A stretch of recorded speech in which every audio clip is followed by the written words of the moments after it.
Bien, y como les decíamos, estamos con el profesor Efraín Hugo Richard, quien es profesor universitario, profesor emérito de 4 universidades, ¿no?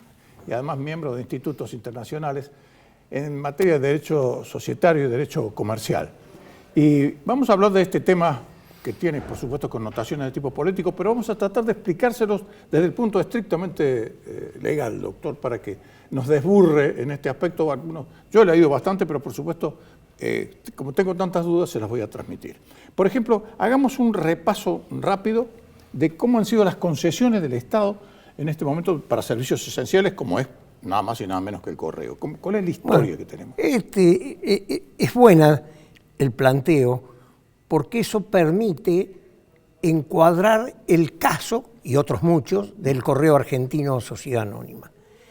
En primer lugar, yo creo que el gran problema que enfrentamos, que se advirtió en la mesa anterior, es cómo conseguir que empresas se vitalicen, trabajen, generen productividad, generen puestos de trabajo y no caigan arrasadas por circunstancias especiales. Yo diría que este cuadro de las privatizaciones y concesiones alcanzó a la Argentina, porque fue mundial, sí, el año 93. Y tuvimos ejemplos, yo voy a dar 2 nada más, muy cruentos, como fue Aerolíneas Argentinas, Sociedad Anónima, yacimientos carboníferos patagónicos que hicieron un lever buyout. Es decir, los que compraron pagaron con los bienes de la propia empresa. Efectivamente es así. Así que el Estado no obtuvo nada. Eso generó en círculos universitarios muy vinculados a Córdoba y a un rector que en este momento está también a cargo, la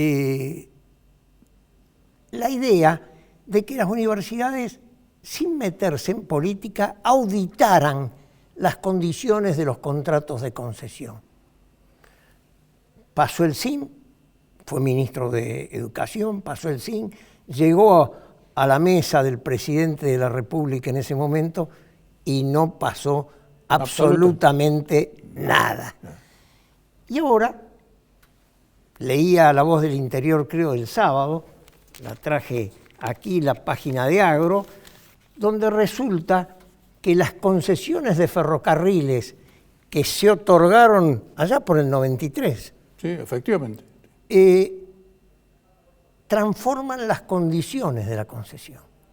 El Estado se va a hacer cargo de la administración de las vías, va a cobrar un canon a las empresas concesionadas y eventualmente alguna otra, pero les elimina la exigencia de mantener las vías. Lo cual... Es una incongruencia. Yo diría de que posiblemente, como no se lo reclamó originariamente y ahora el cúmulo de deterioro es muy alto y quizás inalcanzable para las concesionarias, el Estado, nosotros, nos vamos a hacer cargo de ello.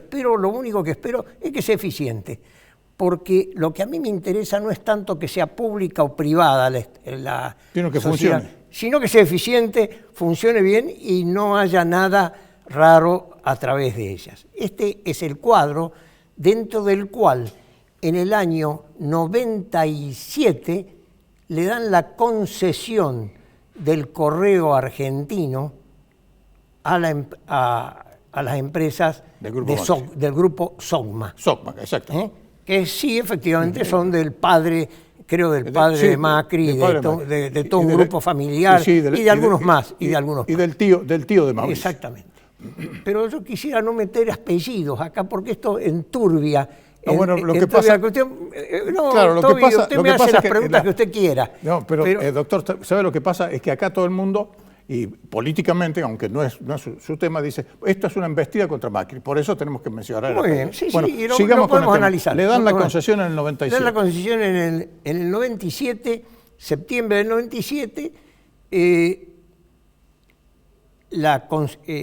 se estatiza las pérdidas que llevaba el Estado hasta ese momento y pasa limpia de polvo y paja a las manos privadas. A manos privadas. El canon que tenían que pagar era alrededor de 60 millones de pesos dólares. Esto es lo interesante, claro, porque vamos a hablar de dólares pesos, claro. En toda la primera época, después desaparece, pero ahora se sigue pensando en que esos pesos deberían ser dólares, tema que no está claro y no sé cómo se terminará de dilucidar. Paga el canon, hace grandes inversiones, conforme le exigía la concesión, sobre todo de depósitos, etcétera, con 2 préstamos financieros muy importantes de bancos internacionales. Y empieza a desarrollar su actividad y baja de 20.000 empleados que tenía a 11.800 empleados. Y le permiten el Estado, frente a que la concesionaria, o sea, llamémoslo, la empresa privada, Correo, tenía que hacer inversiones, le permiten tomar como inversión el despido de 1.000 y pico, las indemnizaciones por despido de 1.000 y pico de empleados. Un tema opinable, diría yo. Sí, pero ya se comienza a enredar todo, ¿no? Se empieza a enredar. Se paga el canon hasta el 31 de diciembre de 1999. Y en julio del 2001 no le pagan a los empleados y en septiembre se presentan en concurso. O sea que en septiembre del 2001, hace 20 años... ¿Qué época del país? Se inicia un proceso concursal, yo diría complejo. Esto termina en una quiebra en el 2003. Septiembre del 2003 y coetáneamente con la declaración de quiebra, recién el gobierno le quita la concesión y la vuelve a tomar el Estado con todos los bienes que había construido la privada. La dejan vacía, digamos así, la privada, porque esas eran las condiciones de la concesión. No mantener las vías ahí, sino mantener los establecimientos y sistemas de reparto de correos. Doctor, una de las causas, y un segundo más, sí. Una de las causas que sostienen la privada para presentarse en concurso es que las reparticiones públicas no le pagaban el canon y además se había permitido la actividad de competidoras, lo que no estaba previsto en el otorgamiento de la concesión, que parecía, yo no estoy en condiciones porque no he leído el pliego, de que era exclusivo el servicio de reparto postal. El famoso grupo Yabrán, digamos, exactamente. Metido en el medio. Es decir, como dice, le vendieron a un pajuerano, le vendieron un buzón, los porteños le vendieron un buzón. Vos sabés que en mi departamento yo tengo un buzón. Exactamente. Bueno, y llegamos a esta situación actual donde, por supuesto, hay contrajuicios, hay contrapresentaciones por parte del... Desde el 2003, justamente junto con la presentación en concurso, la privada, el correo privado, le inicia un juicio de daños al Estado por las razones que estamos cuestionando. Perfecto. A su vez, en el concurso se verifica al Estado una acreencia de 296 millones y pico más intereses de pesos dólares. Claro. Todo eso está vigente en la actualidad. Sí.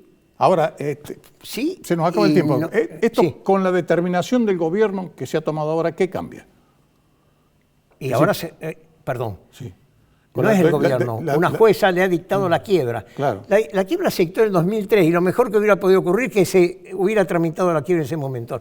La Cámara revocó y de ahí se iniciaron todo tipo de trámites de negociaciones, extensión del periodo de exclusividad, aplicación del artículo 48, que es un intento de salvataje de la empresa a través de inclusive otras empresas. Se presentaron 5, pero solo quedó Sogma como competidora, no consiguió las conformidades y ha habido una serie de otros condimentos que no vale, es imposible relatar en detalle, hasta la quiebra. El día 5 de julio, la jueza actual, que está desde el año 10, le dicta la quiebra porque estima que no ha obtenido los avenimientos ni privados, y menos aún el del Estado Nacional.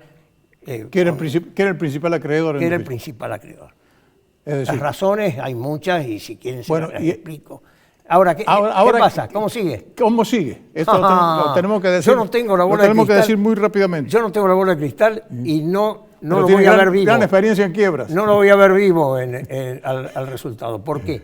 Usted va a vivir mucho tiempo, ¿eh? Si en el año 2003 todavía ese juicio de la privada contra el Estado no está con sentencia firme, se han iniciado 2 juicios más, que ese es el activo en realidad de la fallida. Claro.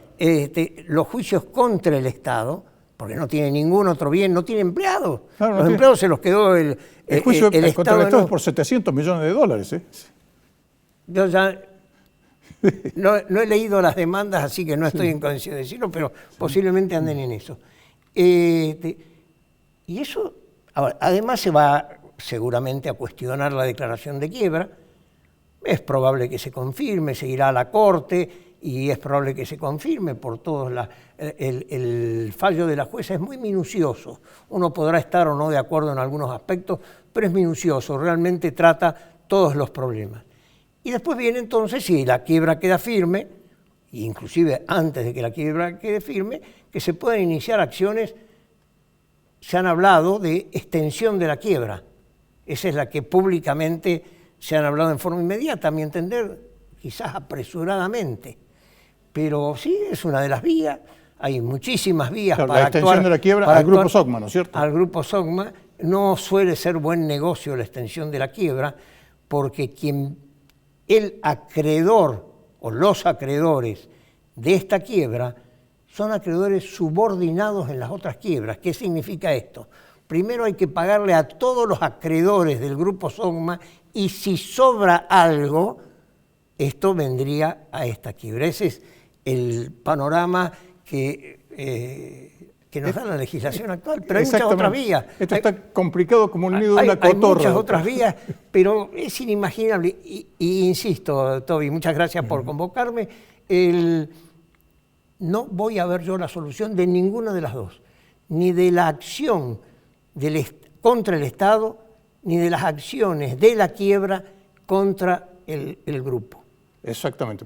En definitiva, es decir, resumiendo todas las expresiones del doctor, se muestra cuál es lo complejo que tiene todo este tema y el por qué, indudablemente, todo esto tiene una connotación absolutamente política y por eso, es decir, que Macri se dice que es un perseguido político. Es una cuestión política que está basada en una cuestión legal sumamente intrincada, sumamente larga y que el doctor con toda certeza sabe que los términos, sobre todo en la justicia argentina, son prácticamente... Eso es lo que a mí me preocupa. Yo diría que acá, más que un problema político, donde puede haber muchos caprichos de ambas partes, lo mejor sería un gran arbitraje, ¿no?, en este punto, pero el problema es los plazos de la justicia. Exacto. Yo me retiré en diciembre de hace 2 años como abogado, después de 66 años de ejercicio profesional, por los tiempos de la justicia. Es decir, en vez de acortarse los plazos, como se ha acortado el llegar a la luna, exacto, hoy se han alargado en forma inimaginable. Y ahí estamos. Gracias, doctor. Muchas gracias.